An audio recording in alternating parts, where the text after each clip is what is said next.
She uses this leaf when washing clothes, and the results are amazing. After learning this trick, you won't need to buy expensive laundry detergent anymore. With this ingredient, you will achieve incredible results, restoring the purity and cleanliness of your clothes. Furthermore, it helps keep your clothes looking as good as new, all without the need for scrubbing or hoping for a miracle. Most people don't even realize that papaya leaf is a powerful stain remover for clothes. But our ancestors knew the power of nature and the uses of plants in cleaning. It's a widely used recipe in certain countries because it's not only effective but also simple and inexpensive to make.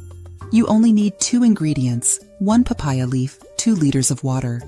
Instructions: start by placing your clothes in a basin, cover them with water, and add laundry detergent. Take a papaya leaf, blend it with 2 liters of water, and then strain the mixture.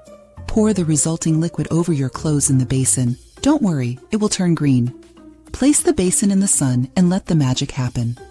Remove the clothes when they are whiter and without stains.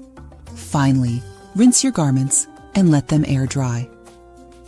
There are many other natural ingredients as effective as papaya leaf for cleaning, stain removal, and odor removal from clothes. If you want to learn what they are, click on the video above.